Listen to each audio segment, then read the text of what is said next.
So, I made this pillow to go on my bed right here, and I think it's awesome. So, I'm gonna show you how I made it today. So exciting. Okay. So I started sketching, and I knew I wanted to include a frog, and then I just had to experiment with what was around it. So I added some botanicals. I'm sort of sad I didn't include any dragonflies, but it's fine. And I started with a green frog, but I made the background blue instead because I thought it would look more like water. And so then I made the frog yellow so it would pop. I picked out colors to go with my bed, but it was actually really hard finding the right colors, but I did manage it. I got them from Joann's, and then I just got started. So I had no prior experience, and it was sort of funny because I didn't feel like doing something small to practice, so I just like redid these pink flowers over and over until I got the hang of it and was happy with the way that the punch needle was working. But I got the hang of it pretty quick, and I don't know, it's just like a really satisfying process. It was a little difficult at times, like, you know, trying to keep the fabric taut, or, you know, sometimes the fabric was too taut in places, but it really is quite easy. I would highly suggest getting the materials to try it because it's really not hard at all, and you don't have to do it on such a large scale either.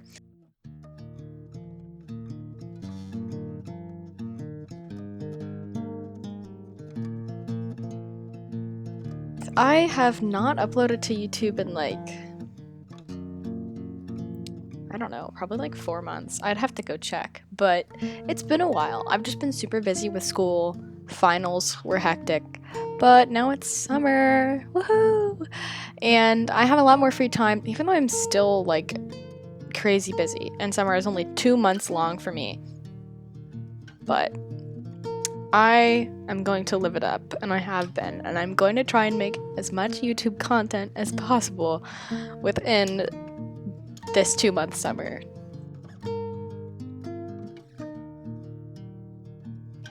As you can see at the top here, I sort of struggled with keeping the veins of the lily pads like clean lines. It's pretty hard. You have to like have a hand on the back side doing the punch needle and then another hand on the front side to like hold back other hoops so you don't like punch through a hoop and get it all mixed up. But I did get the hang of it more eventually. Just takes a little bit of practice.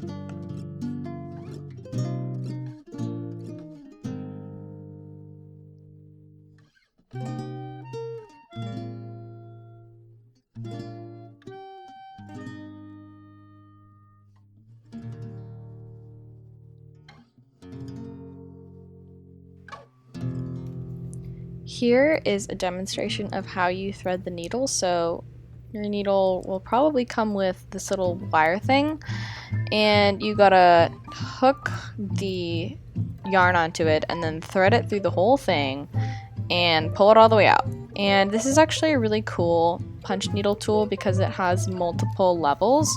So I was planning on doing multiple levels of pile, like height. That didn't work out completely, but it is a very cool feature, so I would suggest getting one like this.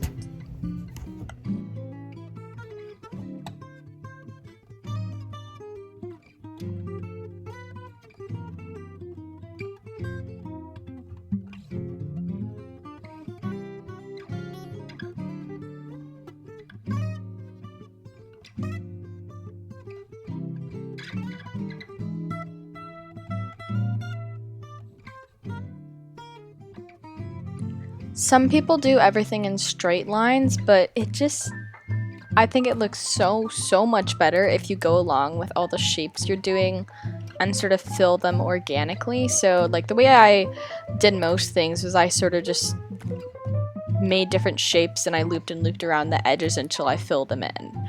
And it's like really quite satisfying, especially when I speed up the video so it looks like I'm doing it really fast.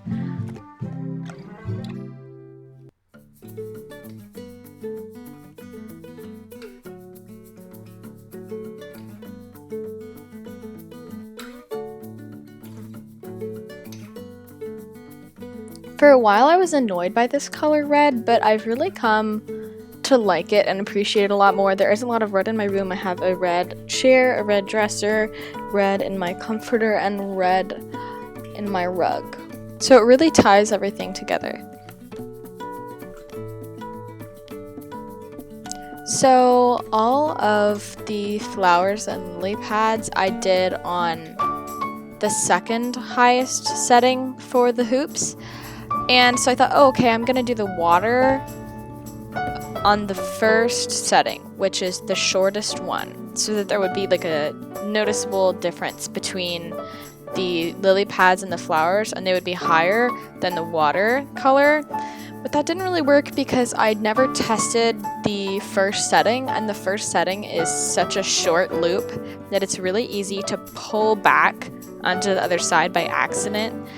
And so I ended up doing not as much of that as I would have liked. So in the future, I would definitely use the third and fourth settings so that it's much higher hoops instead of having shorter ones, because the shorter ones are harder to do.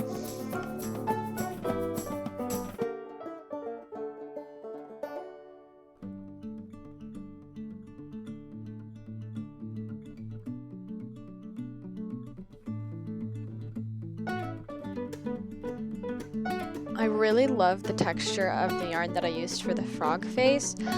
It's not wool, it was just like super fuzzy, and I had to buy so much of it because it was the only color I liked, and it only came in these huge things of yarn. So I definitely am going to have to make another project with this color scheme, because honestly I have more of the other colors of yarn too. I could make a whole nother froggy pillow if I wanted to, but I never like repeating art because then it's boring, you know.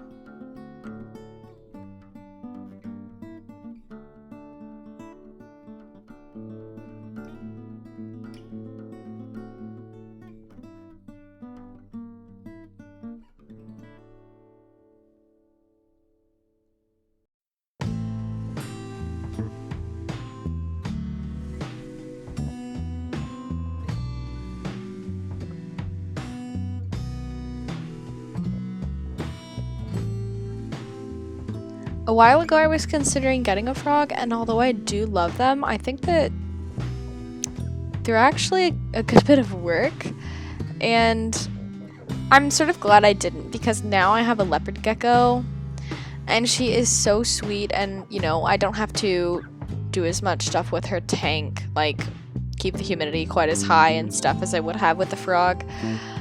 And so maybe one day I will get a frog, but right now I am content with my gecko. Maybe I need to make a gecko pillow next time. But that would be a lot harder to make cartoony.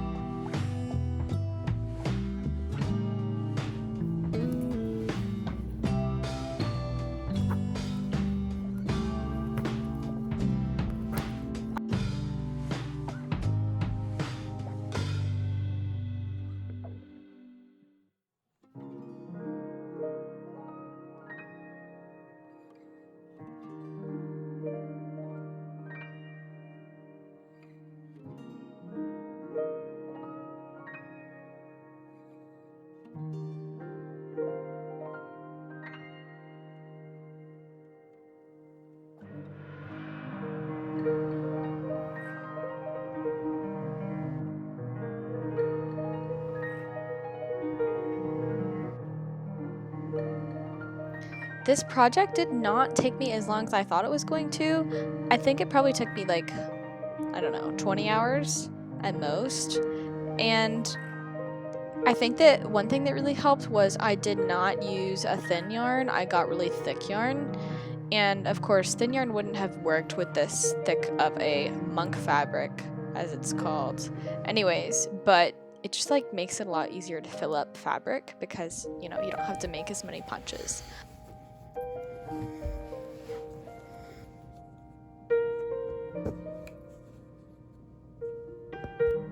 This project was actually my art final. For our final, our teacher just wanted us to try something new or to start like a really big project. And we didn't even have to finish it. We just needed to start something so that we could like stay creative throughout the summer.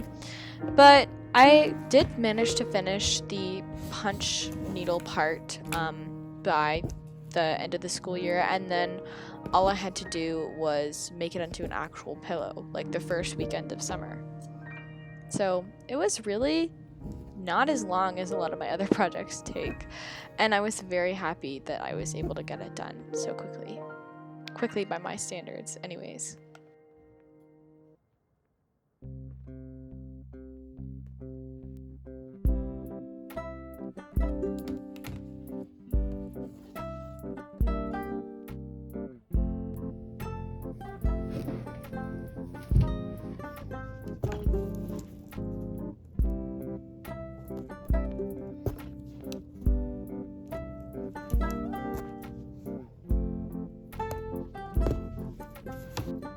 So here you can see me struggling with the shortest setting of the needle. I wanted to do all of the water on this setting, but because it was so difficult, I did not do all the water on this setting. So like there's a little bit of the height difference on the punched, but it's really not that noticeable. Here you can see I revert to using the longer setting because it was just easier, and I did not want to hurt my hands any more than they were already getting hurt and cramped from this whole thing. But it was worth it. All of the pain was worth it for this frog, which I love so very much.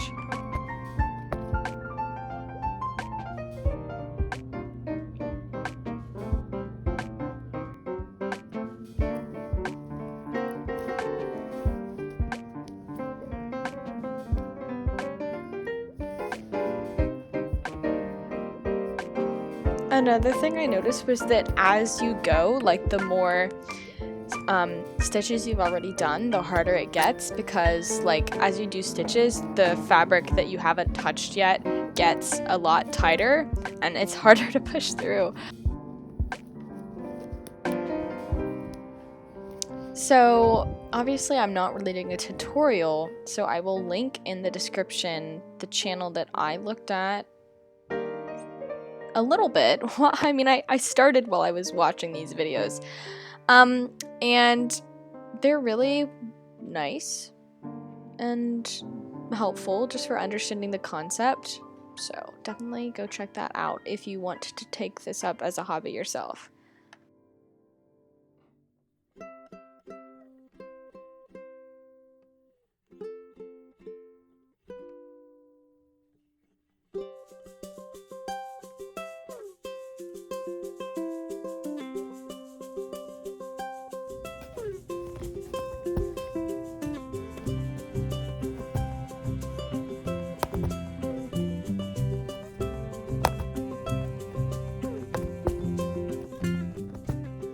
Here is the finished design. And I was actually visiting my grandparents, so I was able to get some pointers from my grandma, who knows a lot about sewing, about how to make the actual pillow itself. So making pillows is pretty easy. All you have to do is put the front sides together and pin the design to the backing. And I'm struggling to put in a pin with one hand. But I used my sewing machine and I sewed around all the edges, trying to get as close to the yarn as possible without actually going over it, and make sure to leave an opening to stuff and turn the pillow.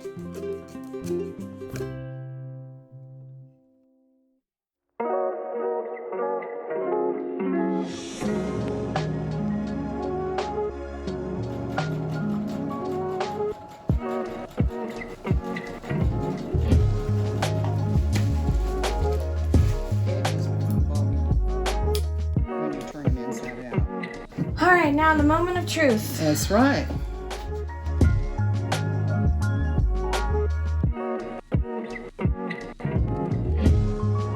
The fabric was so thick, it was actually really hard to turn. Me and my grandma had to like work together and sort of like wrangle it out, but it finally got turned out, and this is what it looked like. And then all it needed was flesh, aka stuffing, to bring this frog to life.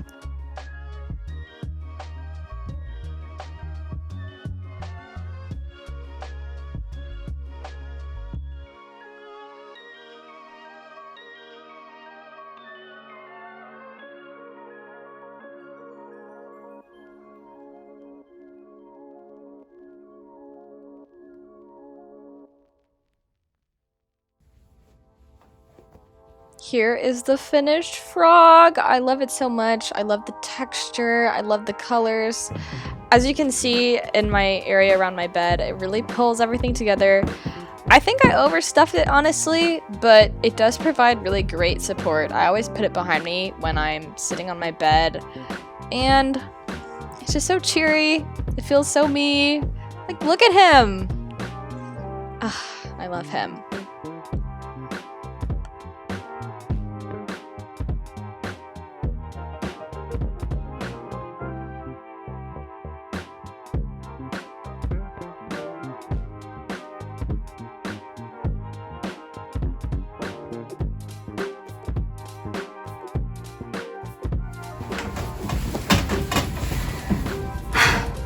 I hope you enjoyed watching this beautiful frog come into existence, and if you want, you can make your own using this design as long as it's for personal use.